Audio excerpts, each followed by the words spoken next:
as far as the rookies, what do you think about this rookie class? There's a lot of rookies here.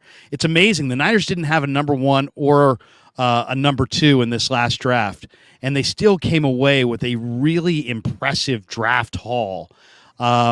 Just looking at their depth chart, Isaiah Winstead, Ronnie Bell, Joey Fisher, Corey Luciano, Ilm Manning, Cam Latu, Braden Willis, Ronald Awatt, Kalen Laburn, Jack Coletto.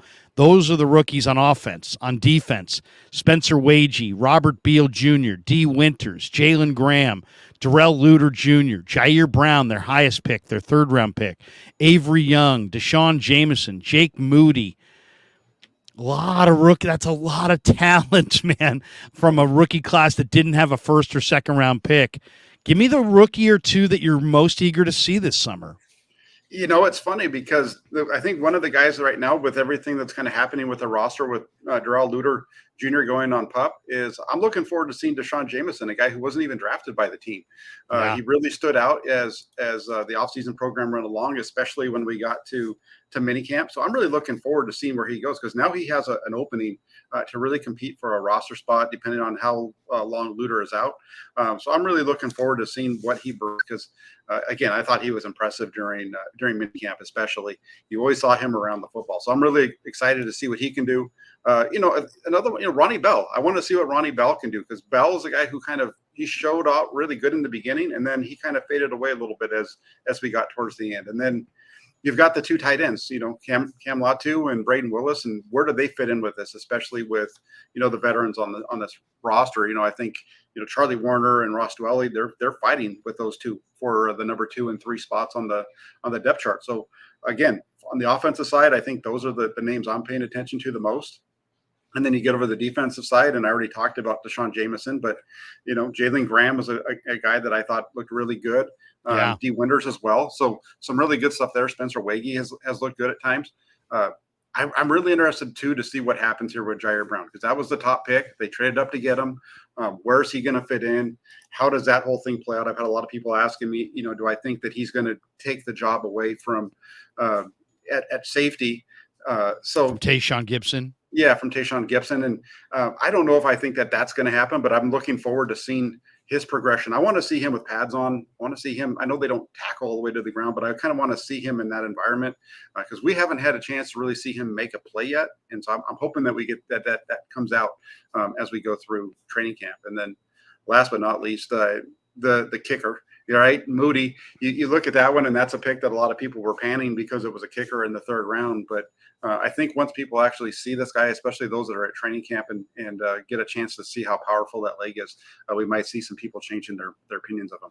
Yeah, Moody looks just, he's just a different animal. It just looks different.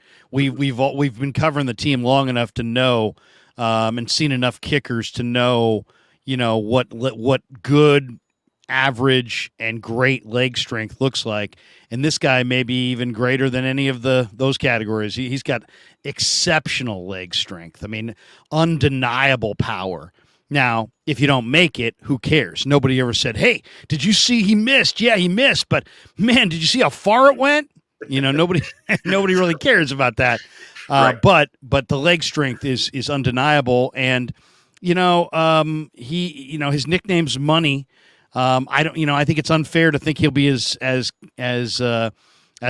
automatic as Robbie Gould. There's going to be some growing pains there for sure. He's going to miss some kicks. It's just the way it is. But I am eager to see him. I would say the couple rookies that I'm really eager to see, the Niners have such an incredible run with these undrafted rookie running backs. And, Ronald Awatt I had on the show about a month ago, and I'm just so impressed by Awatt, who's from Nigeria and came over, went to UTEP, and he really showed in the minicamp and the OTAs exceptional hands.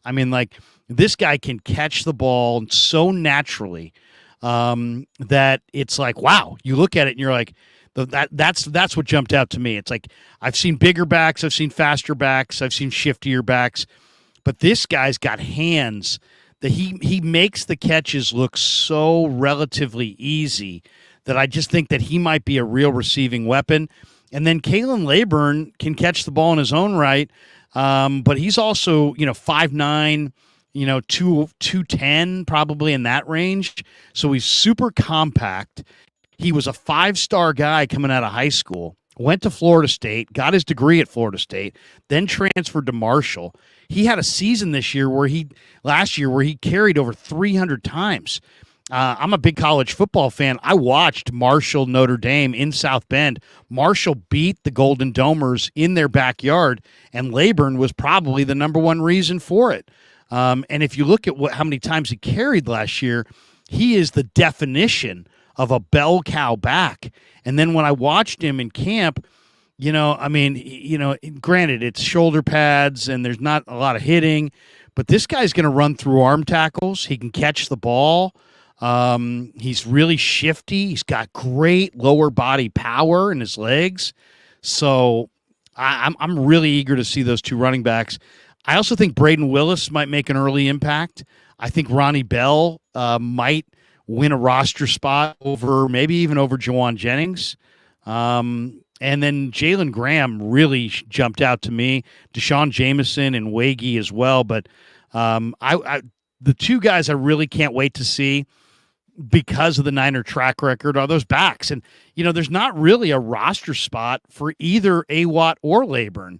You got McCaffrey, you got Elijah Mitchell, you got Jordan Mason, you got TDP, Juszczyk. And then I also had Jack Coletto on the show. Coletto's a genius. He's a mechanical engineering major. So they got three really nice prospects.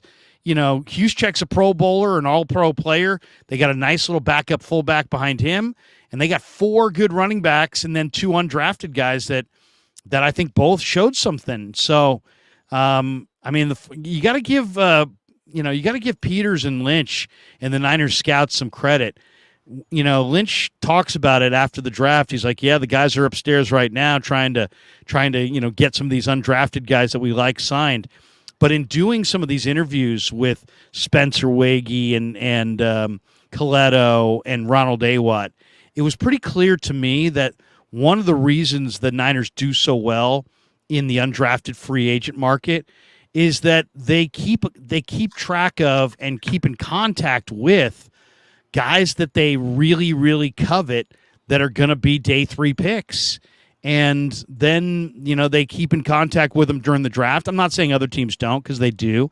But the Niners have done this expertly, and the proof's in the pudding. There's all kinds of, guys on this roster who are undrafted free agents, and the Niners are doing that part of the draft exceptionally well. Yeah, I think their ability to bring those guys in is huge. And I think part of it speaks to how well they've done developing guys. These undrafted free agents see the opportunity with the 49ers that other undrafted free agents have received. And then also how many of those players have been picked up and taken to other teams. It's you might not make it with the 49ers, but you're going to get coached up really well, and somebody else might see you and pick you up as a result because you're with a good organization and with a staff that I think teams around the league, really respect what they're able to do. And I think that helps them out. And it's kind of like the quarterback position, right? With Brandon Allen, we've had this discussion in the past. Why did Brandon Allen choose to come to the 49ers and be the fourth guy in the depth chart when he could have gone somewhere else and been a backup or maybe a third team guy? And it's all because of the opportunities that you get, not just while you're here, but the opportunities that it provides for in the future. So that's I think part of what's helped them be successful there. And then in terms of the backs, I'm with you on both of those guys. I haven't been as caught by either one yet as I was last year with Jordan Mason.